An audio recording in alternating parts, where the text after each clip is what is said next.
Good morning. Hello, everyone. I am John O'Loughlin. Welcome to McDuff Lives. We are broadcasting on McDuff Lives 2 on YouTube and McDuff on Facebook, also copying onto my Twitter feed. And it's good to have you with us. Happy Monday morning. Kate Godina, you are running late for work. Well, I was a couple minutes late myself. Hello, Christy, and hello, Harry, and everyone else. Welcome to the show. I am back to reading again this morning, and we are in the beginning portions of Who We Are, this new book by Anton Chaitkin. And you've heard me talk about it before, so I won't spend any time introducing the book to you. Rather, just to summarize where we're at so far. I first read chapter 2, and that reading is on McDuff Lives 3, because at that time, well, just due to jumping around for the strikes, I had to be on McDuff Lives 3. The second reading I did last week here on McDuff Lives 2, and those were the major parts of the first two chapters of the book. I did not read the whole chapters in either case, and I'm not going to be able to take the time to read this entire book. So just to summarize a little bit of what we hadn't covered the last time. With regard to chapter 1, the Franklin Circle starts modern England.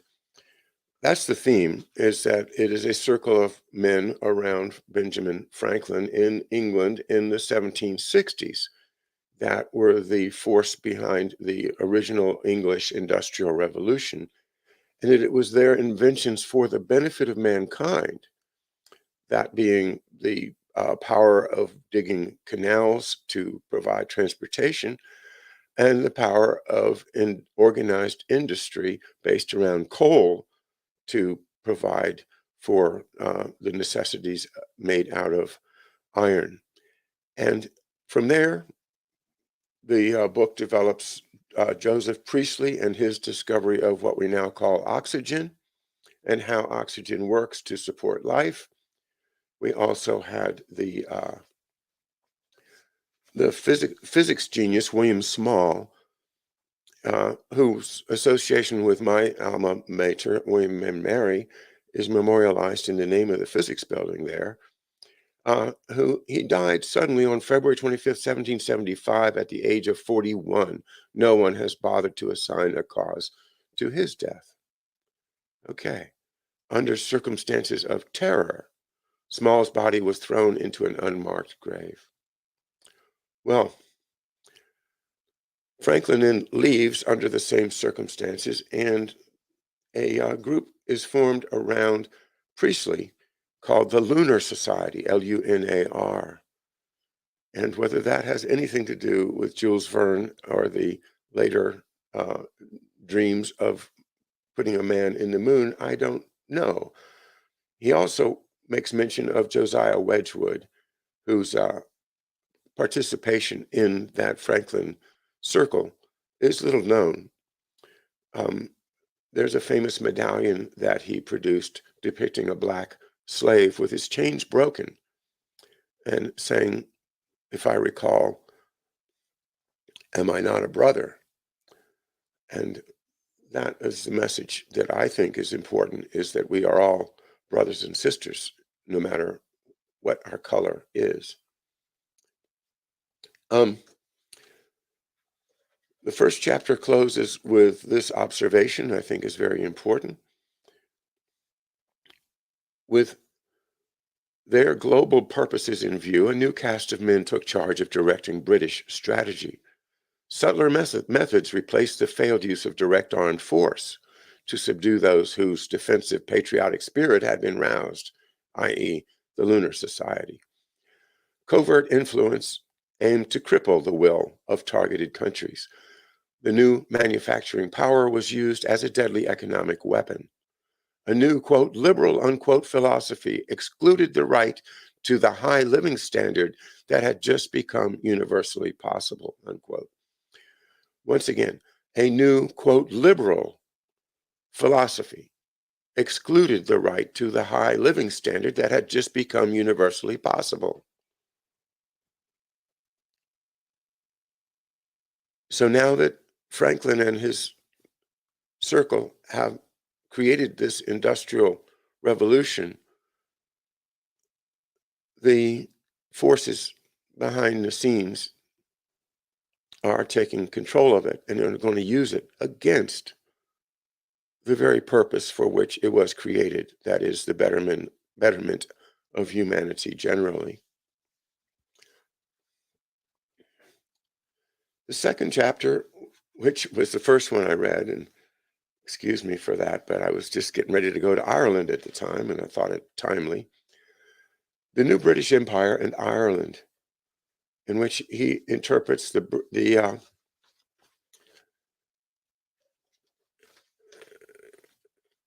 Shelburne family, William Petty, of course, connected to Oliver Cromwell, and the domination of Ireland being British policy. In that chapter, we learn about Henry Carey, Matthew Carey, the elder Carey, Matthew, whose dates are 1760 to 1839. And the connection between Matthew Carey, the Irish patriots, and the American patriots is drawn very well.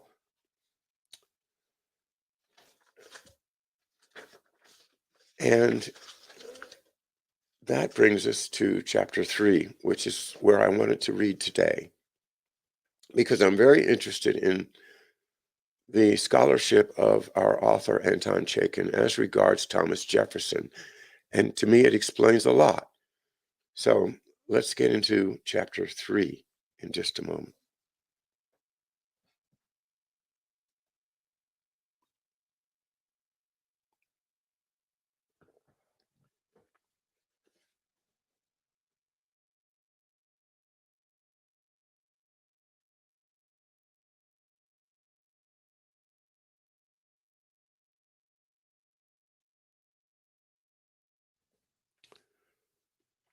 America and France, fateful strategy, decisions. American objectives clash with the empire. In the decade after the United States won independence, the nationalists who had directed the revolution set a course of action to swiftly increase the new nation's industrial and technological capabilities, to improve its citizens' lives, and to guard the nation's sovereignty. But this course of action would be blocked for a time, and the founding missions of progress would be set back. We shall here provide some background to the fundamental economic policy debate of the early 1790s, which will be described in Chapter 6, how Alexander Hamilton's nationalist proposals and Thomas Jefferson's anti-national attack upon them.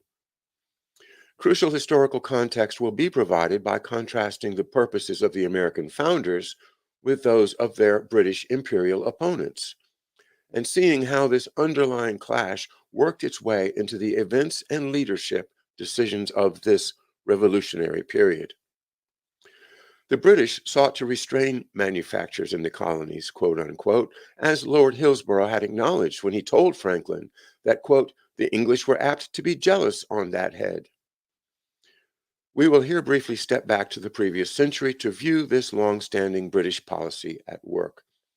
Among other imperial restrictive laws, the Wool Act of 1699 prohibited export of wool products from the American colonies. The Hat Act of 1732 limited the manufacture, sale, and export of American-made hats, and prohibited any colonial hat maker from employing more than 2 apprentices.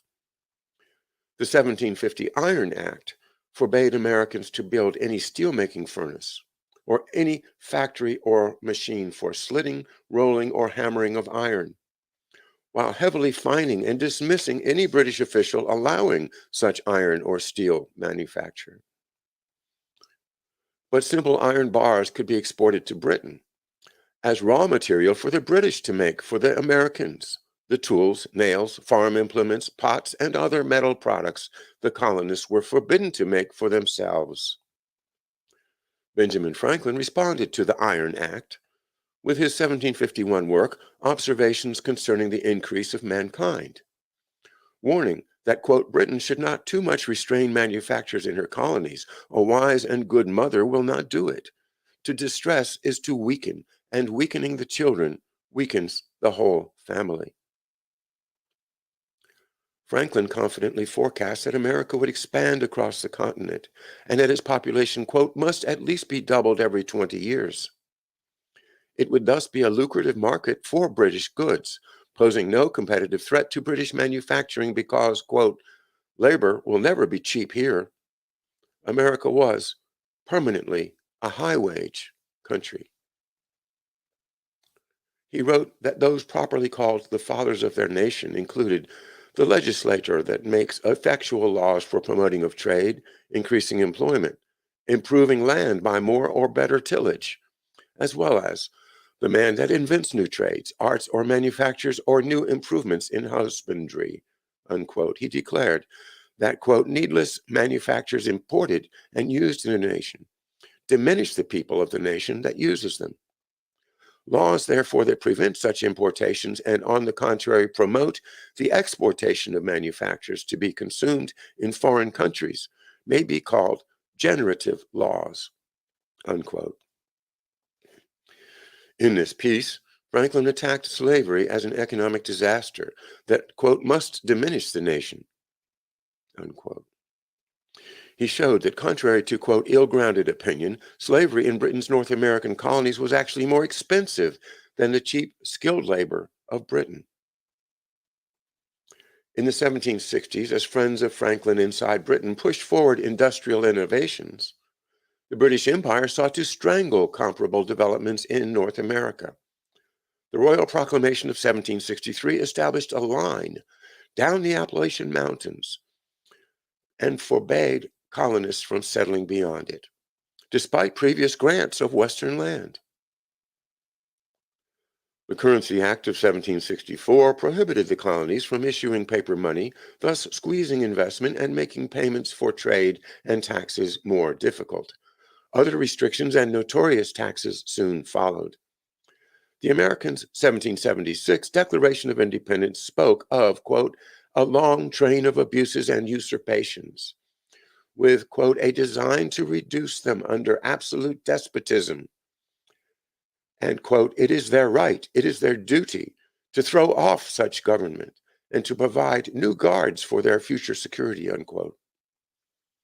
Thomas Jefferson wrote the first draft of the Declaration, which was then adopted by the Continental Congress. United States independence was proclaimed on July 4th, 1776, inspiring patriots everywhere with hope and ambition. It was noted in Chapter 1 that Jefferson had been the student of the two great teachers at the College of William and Mary, William Small for science and George Wythe for law, both of them collaborators with Franklin in the project to transform the human condition through the application of science. Jefferson particularly revered these two men and kept in touch with them to the end of their lives. Franklin had introduced William Small to Matthew Boulton. Small, who had relocated to England in 1764, was at the center of the Franklin Circle in Birmingham. He managed the spectacularly successful steam engine research in Soho, the world's largest manufacturing facility at the time, whose workers were well paid and exceptionally skilled. Jefferson's last letter to Small, written May 7th, 1775, carried the bitter news of the British attack upon Massachusetts that began the American Revolutionary War. The last paragraph reads, quote, but I am getting into politics, though I sat down only to ask your acceptance of the wine and express my constant wishes for your happiness. This, however, seems to be ensured by your philosophy. This, however, seems to be ensured by your philosophy and peaceful vocation. I shall still hope that amidst public dissension, private friendship may be preserved inviolate, and among the warmest you can ever possess is that of your humble servant, Thomas Jefferson, unquote. Small never read that letter. He had died suddenly a few weeks before it was written. The Declaration of Independence was issued the following year. For Franklin and like-minded patriots, its assertion of man's inherent rights meant something deeper. Beyond merely voting and speaking freely, the right to a truly human existence, dignified and productive.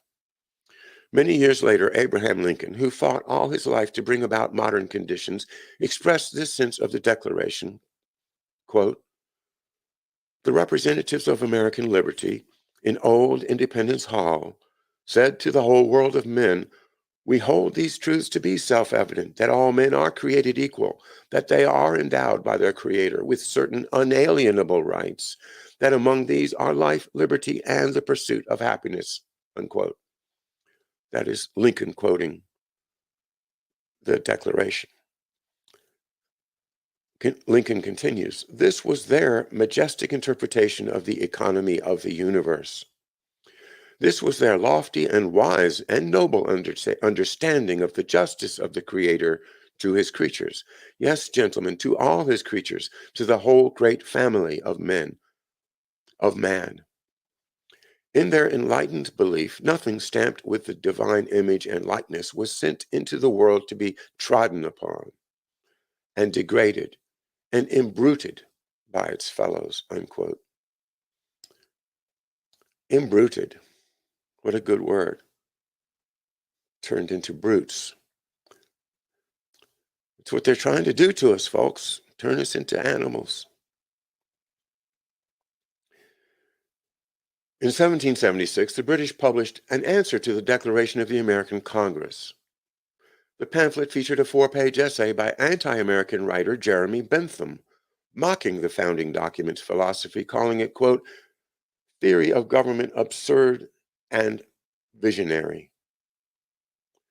With this entry into world affairs, Bentham would begin to qualify himself as a leader of the team of operatives representing the British imperial interest under the new policy ushered in by Lord Shelburne.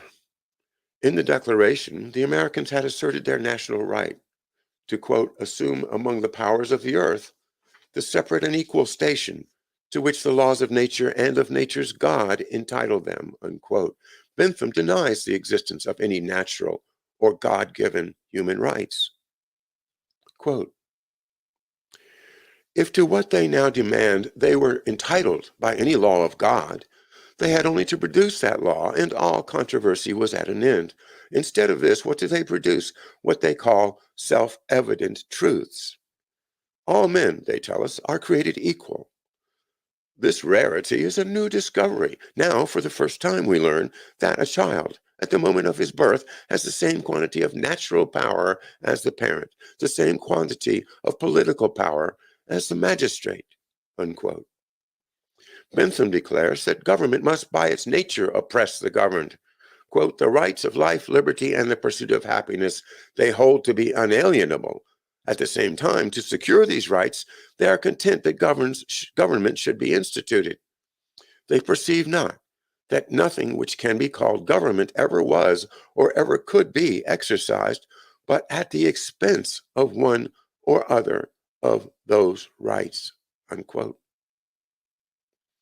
Bentham summarily judged the American revolutionaries, quote, "in these tenets, they have outdone the extravagance of all former fanatics," unquote. Over the next few years, Bentham formed intelligence connections on the European continent. In the summer of 1781, Lord Shelburne called upon Bentham in London and brought him into service during the climactic events of Britain's failing war against the American-French alliance. Bentham was soon Shelburne's most trusted confidant for intelligence and covert work. Over the next decade, Bentham would be his chief lieutenant in running an international political action team to steer events in other countries. Jeremy Bentham had mocked the 1776 Declaration of Independence, the work for which Thomas Jefferson is most famous. But in the 1780s, as Jefferson's American countrymen shaped a new national government with power to develop their country. The conflicted Thomas Jefferson would affiliate himself with the Shelburne apparatus against these aims. Pardon me.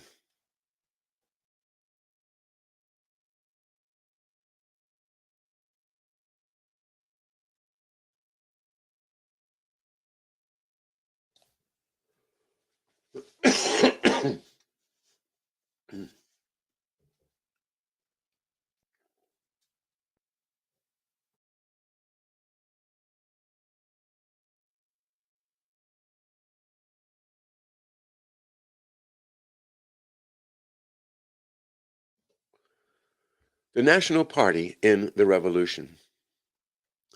Benjamin Franklin arrived back in Philadelphia on May 5, 1775, 2 weeks after the battles in Massachusetts had begun the American Revolutionary War. He was at once selected as a delegate to the Revolutionary Second Continental Congress when it convened on May 10th in Philadelphia. On June 14th, the Congress took control of the patriot troops in Massachusetts, established the Continental Army, and the next day appointed George Washington its commander-in-chief. On June 30th, the Pennsylvania Assembly set up military government for the state, the Committee of Safety, and made Benjamin Franklin and his friend Robert Morris its leaders. Franklin's plan for a, quote, confederation and perpetual union of the rebelling 13 colonies to form an interim wartime government of the, quote, United States of America, unquote, was presented to Congress on July 21st. It was not enacted, but some of its main points were later adopted in the Articles of Confederation. Over the course of the long American Revolutionary War with Britain, a small group of nationalists associated with Franklin in Philadelphia and with General Washington in the field came to form the core of a, quote, national party, unquote, with its particular political economic tradition that persisted well beyond the Revolution.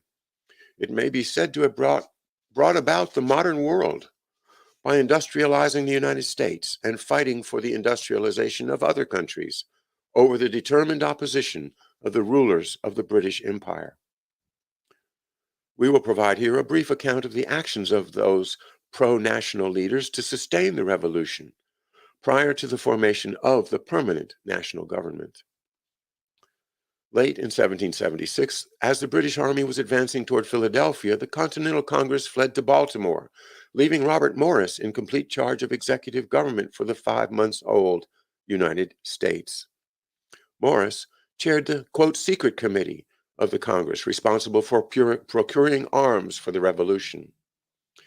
Morris immediately raised an emergency loan of $50,000 for General Washington to fund an intelligence service and provide cash for his long unpaid troops. That same December, Franklin arrived in Paris, where he would direct diplomacy and international fundraising for the American Revolution. From then on, even past the peace treaty of 1783, Morris and Franklin corresponded often, sometimes more than daily, across the Atlantic. Morris, Washington, and a handful of Franklin-allied delegates to the Continental Congress met together regularly as a de facto executive committee. Franklin borrowed money in Europe, and Morris and Franklin frantically juggled transatlantic bank accounts. Morris was forced to use primarily private channels for domestic loans and contributions to the patriot military forces. Without a strong central government and with substantially no industry to tax, inflation ran uncontrolled. Individual states prohibited shipments of goods into other states as a vain form of price control. Under the defective, loose confederation of states, the actual power to control the destiny of the country lay in the hands of, quote, moneyed men, not in any properly elected government. In September 1780, Washington's chief aide, Colonel Alexander Hamilton, called for the creation of a national government with power to save the country, in a letter circulated to men of influence through his friend, James Duane.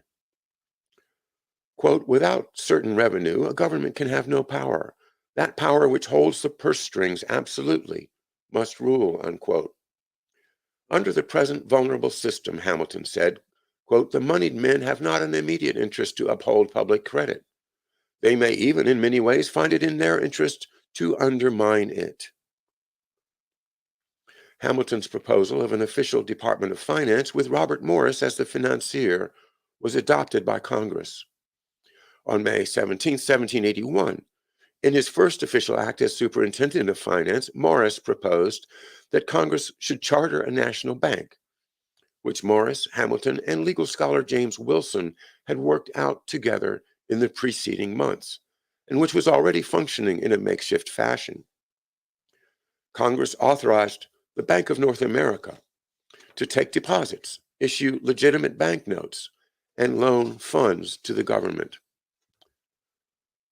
Congress recommended to the states that no other bank or bankers should be established or permitted during the war. Morris visited General Washington in camp near New York City during August 1781 and helped plan logistics for the campaign that was to win the war. While Morris was there, Washington learned that a French war fleet was heading for the Chesapeake Bay. Without fresh funds, Washington would not be able to deploy his forces 400 miles southward to meet them. Morris promised to finance a drive into Virginia, and Washington agreed to undertake it. Some of the gold came on loan from France, some from Morris's private sources. Every phase of the march toward the ultimate victory at Yorktown was supported by minute-to-minute planning in Philadelphia. Continuing to function under national charter after the war, the Bank of North America was able to expand available credit, forcing down interest rates that had gone as high as 2.5% per month. Hamilton led the first wave of troops in the final battle at Yorktown. After the British surrender in October, he wrote an article explaining the need for a supreme Union government to safeguard the country's independence and to raise the people's living standards. Hamilton summarized the origin of the wealth of the two greatest European powers in the purposeful action of their national regimes. Quote, trade may be said to have taken its rise in England under the auspices of Queen Elizabeth, and its rapid progress there is in great measure to be ascribed to the fostering care of government in that and succeeding reigns. From a different spirit in the government with superior advantages, France was much later in commercial improvements. Nor would her trade have been at this time so prosperous a condition had it not been for the abilities and indefatigable endeavors of the great Colbert. He laid the foundation of the French commerce and taught the way to his successors to enlarge and improve it. The establishment of the woolen manufacture in a kingdom where nature seemed to have denied the means is one among many proofs how much may be effected in favor of commerce by the attention and patronage of a wise administration. The number of useful edicts passed by Louis XIV and since his time, in spite of frequent interruptions from the jealous enmity of Great Britain, has advanced that of France to a degree which has excited the envy and astonishment of its neighbors. Hamilton went on to call for an elected national government, to have the power to set imposts on trade, that is, to tax imported goods with protective tariffs. With this perspective, America could make itself a great industrial power, thus shaping a future different from its apparent destiny, as France had done, quote, where nature seemed to have denied the means, unquote. British post-war strategy and Jefferson's path. Pardon me.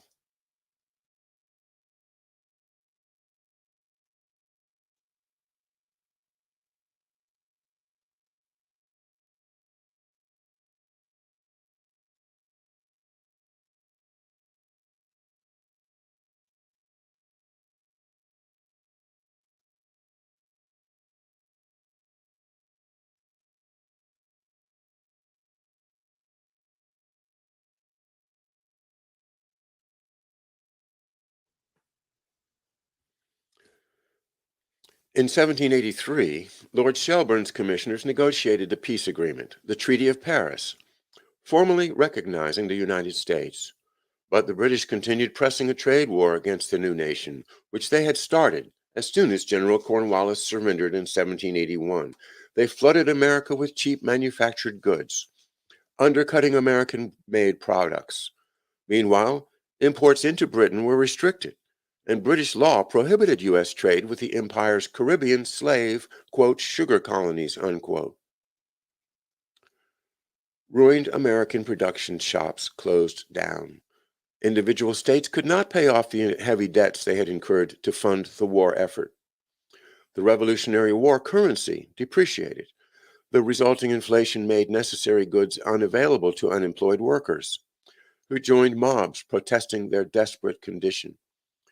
In response to the crisis, the nationalists pushed through the creation of a strong constitutional central government with the authority to transform the economy. America's emergence as a powerful republic would threaten the global dominance of the imperial system.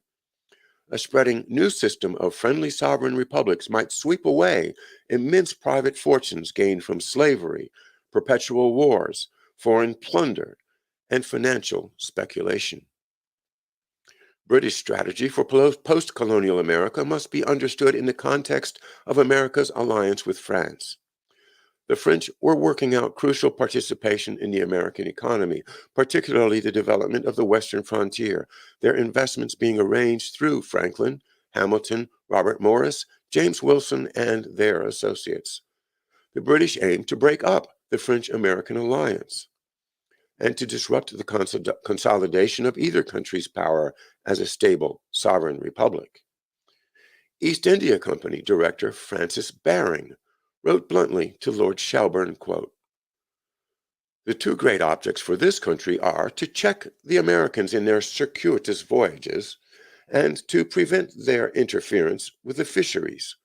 These 2 points secured, I would concede to them almost the whole of what remains, so long as they do not pretend to be a manufacturing country," unquote. The British launched their attack against France with economic aggression under the banner of free trade. We will now observe Thomas Jefferson's actions in this transatlantic strategic arena, seeing him align himself with British aims despite his professed anti-British sentiments. We will follow him from America to France as ambassador, and we will see, beginning even before he returned home, how he intervened against his countrymen as they forged a constitution and laid the foundation for American economic independence. An interchange between Jefferson and his cousin Edmund Randolph near the end of the Revolutionary War can give us some insight into why he went in this direction. After his membership in the Congress that declared independence, Jefferson served as Virginia's governor. He fled from Richmond as rampaging British forces approached. When they burned down that capital city, he was under a cloud of imputed cowardice and was not reelected. He wrote to Randolph that he was retiring forever from public life. Randolph replied with alarm that if Jefferson retired, no leader would remain who would be capable of, quote, representing Southern interests, meaning not the interests of the people of the South, but of the plantation slave owners, like Jefferson himself. Jefferson's choice of his course of action was pulled in opposite directions by his sense of the evil of slavery, expressing the morality conveyed by his teachers William Small and George Wythe, and his chance to rise to an exalted political life by representing the plantation owners. He was of two minds. The original draft of the 1776 Declaration of Independence included a clause condemning the British king for the crime of African slavery in America and for vetoing colonial American legislatures' attempts to outlaw slavery. That clause was cut from the Declaration's final draft by Southern insistence. Jefferson and Wythe, commissioned to revise Virginia's laws after independence, proposed gradual emancipation of slaves. The state legislature did not consider that proposal. Returning to the Continental Congress in 1783, Jefferson drafted the basic law governing the country's new Western territory, including a clause banning slavery west of the original states. When the law was adopted as the Land Ordinance of 1784, Southern delegates had succeeded in having that clause deleted. But back in Congress, Jefferson was also preparing himself for power politics. Appointed to the committee setting foreign exchange rates, he studied international commerce. Over the next several years, he became immersed in the sophisticated new imperial, quote, science, unquote, of Smith and Shelburne's liberal economics that seemed to justify cheap labor or any other evil, as long as it were accepted by the marketplace. During this period, Jefferson was writing and revising his book, quote, Notes on the State of Virginia, unquote, a work which meshes perfectly with the Smith-Shelburne outlook. In 1784, Congress sent Jefferson to join Franklin and John Adams in Paris as minister plenipotentiary for negotiating treaties of amity and commerce.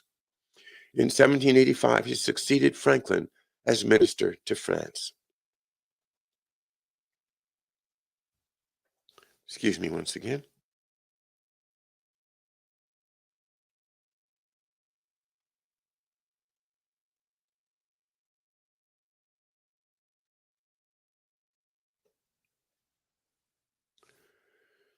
Jefferson and Shelburne. With Franklin gone from Paris, Britain went into a full political economic offensive, seeking to induce France to abandon the government protection for industry which Colbert had instituted a century before. Lord Shelburne had prepared the way. The preliminary Anglo-French peace treaty of January 20th, 1783, negotiated under Shelburne as prime minister, had stipulated in Article 18 that the two countries would appoint commissioners to discuss, quote, new commercial arrangements of reciprocity, unquote, with the understanding that a new trade treaty would be completed by 1786. Though Shelburne was out of office and William Pitt the Younger was then prime minister, the campaign for the new treaty was directed by Shelburne from Beauwood House. Shelburne's principal intelligence agent inside France was the writer Abbé André Morellier, known as the great enemy to Colbert dirigisme, which directional control of the economy, dirigism, that had built France's power as England's rival. Morellet had initiated both Adam Smith, parentheses, they had met in Paris in 1762, and Shelburne himself into the trade strategy that could break national sovereignty and put imperial merchants and bankers in charge of the world. Wow, well, this is exactly what we're experiencing today, is it not? Breaking national sovereignty and putting bankers and merchants in charge of the world. Morellet had been based at Beauwood in 1772 for a 6-month learning tour of the British political world. Shelburne had brought him Smith's Wealth of Nations in 1776 to translate into French. Knowing his relationship to Shelburne, but not understanding their mutual ambition to destroy French sovereignty, the French had sent Morellet to London in 1782 to arrange the commercial aspects of the peace treaty, a treaty which would utterly demolish the French economy. Shelburne then obtained for Morellet a pension of 4,000 francs per year, paid by the French government in token of his role in the supposedly successful peace process.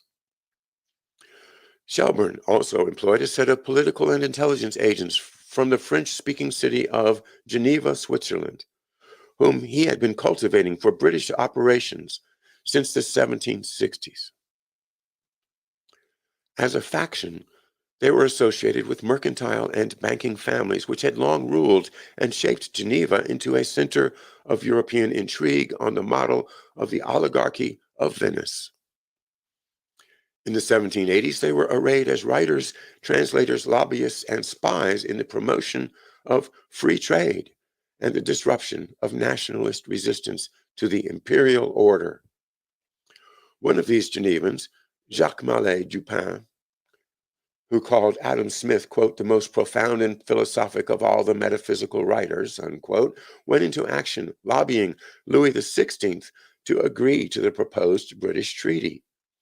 He later settled in London and directed a European-wide spy network for the British. In 1784, a new British agent, the Count of Mirabeau, came to Beauwood and paid homage to Shelburne. Mirabeau, whose dates are 1749 to 1791, had been a hack writer and pornographer. Immediately after his most recent release from prison in 1782, Genevan operatives had begun paying him to write on behalf of free trade. After consulting Shelburne with the help from the Genevans, Mirabeau completed and issued, quote, Considérations sur l'ordre de Cincinnatus, considerations about the order of the Cincinnati. Mirabeau attacked the French-American officers' group, Society of Cincinnati, while demanding an end to national protection of industry and acceptance of British terms for free trade. We will see more of Mirabeau soon to appear as a revolutionary orator on a London string. The British entered into official negotiations for the new treaty late in 1785, a few months after Franklin was safely out of France and Jefferson had succeeded him in July as American ambassador. All through these negotiations, and continuing beyond the signing of the Eden Treaty in April 1786, Thomas Jefferson was conferring with his own publisher and translator, Shelburne's principal French agent, Abbé Morellet, on the only book Jefferson ever wrote, quote, Notes on the State of Virginia, unquote. In this book, Jefferson advocates for America the very surrender of economic sovereignty that the British were then pressing upon France. Jefferson says manufacturing should never be allowed to be established in the United States. America should continue its pre-independence colonial economic relationship to Europe, sending raw materials across the Atlantic and receiving in return finished products which Americans need never learn to make for themselves. With audacious hypocrisy, he calls those who do agricultural work, quote, the chosen people of God, unquote, not mentioning that black slaves did his agricultural work for him. In contrast to industrial workers who, he says, quote, are subservient, corrupt, and form mobs as tools for ambitious leaders. Recall Jefferson's letter a decade earlier to his dear friend and former teacher, William Small. Jefferson had praised Small's, quote, philosophy and peaceful vocation, unquote, when Small was managing Bolton's Soho, the biggest factory in England. The Jefferson of 1775 knew that there were no ugly mobs in that industrial enterprise. Rejecting the national development policy of Colbert, Jefferson calls for absolute free trade.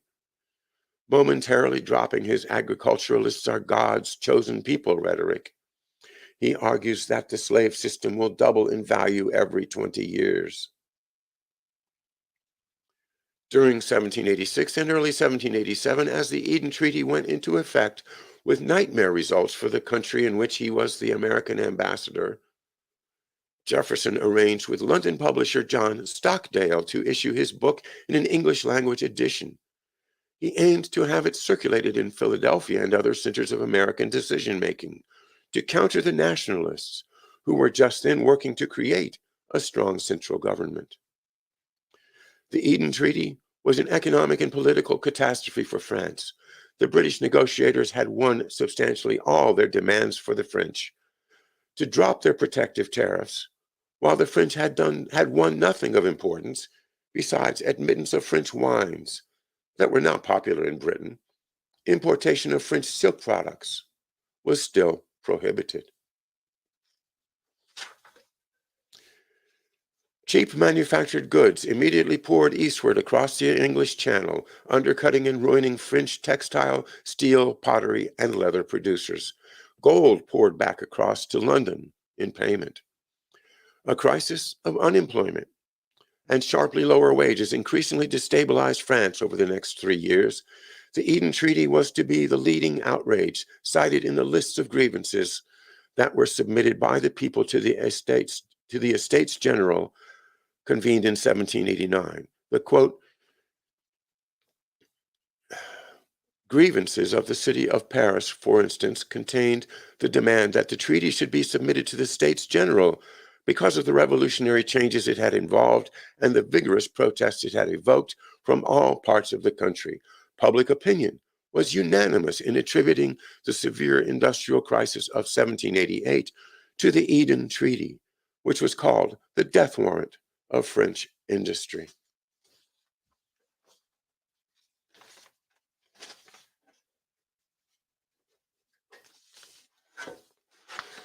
Well, that's the conclusion of chapter 3, so I'm happy to say I did read the entire third chapter, if not the entire first two.